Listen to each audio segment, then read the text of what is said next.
பீகாரில் இப்போது நிதிஷ்குமார் தலைமையிலான பாஜக ஜேடியு கூட்டணி ஆட்சியில் இருக்கிறது. அக்கூட்டணி தேர்தலுக்கு பிறகு வென்றாலும் நிதிஷ்குமார் முதல்வர் பதவியில் தொடர்வாரா என்பதுதான் பலருடைய விவாத பொருளாக இருக்கிறது. 243 சட்டப்பேரவை தொகுதிகளை கொண்ட பீகார் மாநிலத்திற்கு நவம்பர் 6 மற்றும் 11ஆம் தேதிகளில் 2 கட்டங்களாக தேர்தல் நடைபெறவுள்ளது. இதையடுத்து அங்கு தேர்தல் களம் சூடுபிடித்துள்ளது. மேலும் அங்கு பலமுனை போட்டி நிலவுகிறது.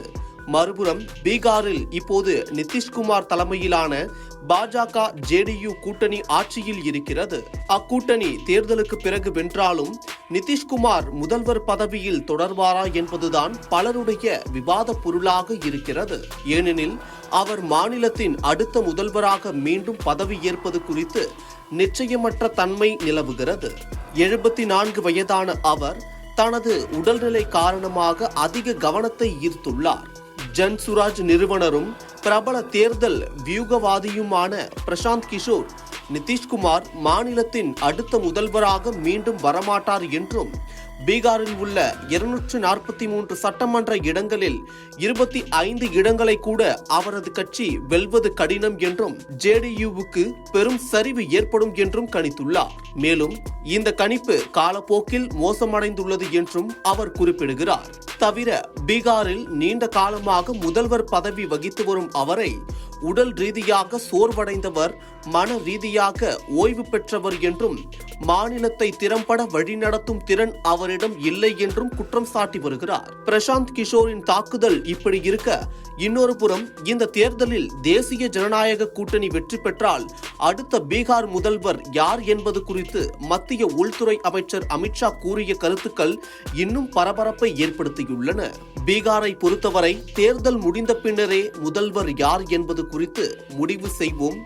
நிதிஷ்குமார் முதல்வராக இருக்க வேண்டுமா இல்லையா என்பதை என்னால் முடிவு செய்ய முடியாது. இப்போதைக்கு நிதிஷ்குமார் தலைமையில்தான் நாங்கள் போட்டியிடுகிறோம். தேர்தலுக்கு பிறகு அனைத்து கூட்டணி கட்சிகளும் ஒன்றிணைந்து தங்கள் தலைவரை தேர்ந்தெடுக்கும் என தெரிவித்திருந்தார். ஆனால் அமித்ஷாவின் இந்த பேச்சை எதிர்க்கட்சிகள் வேறு விதமாக திரித்து கூறி வருகின்றன. பாஜக அடுத்த முதல்வர் வேட்பாளராக நிதிஷ்குமாரை பார்க்கவில்லை என கூறி இணையத்தையும் பீகாரையும் பரபரப்படைய செய்தன. ஆனால் இது தொடர்பாக அமித்ஷாவின் முழு வீடியோவையும் பகிர்ந்த பாஜக எதிர்க்கட்சிகளுக்கு உண்மையான பதிலடி கொடுத்தது. எனினும் பாஜகவின் முக்கிய கூட்டாளியான மத்திய அமைச்சர் சிராக் பாஸ்வான் அமித்ஷாவின் கருத்தை ஆதரித்ததாக தெரிகிறது.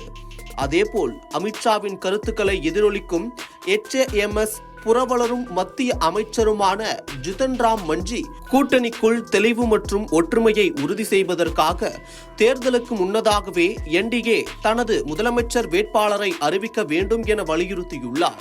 ஆனால் வரவிருக்கும் 2025 சட்டமன்ற தேர்தலில் பீகார் முதல்வர் நிதிஷ்குமார் தேசிய ஜனநாயக கூட்டணியின் முதலமைச்சர் வேட்பாளராக இருப்பார் என்பதை ராஷ்டிரிய லோக்மஞ்ச் தேசிய தலைவர் உபேந்திர குஷ்வாஹா உறுதிப்படுத்தியுள்ளார்.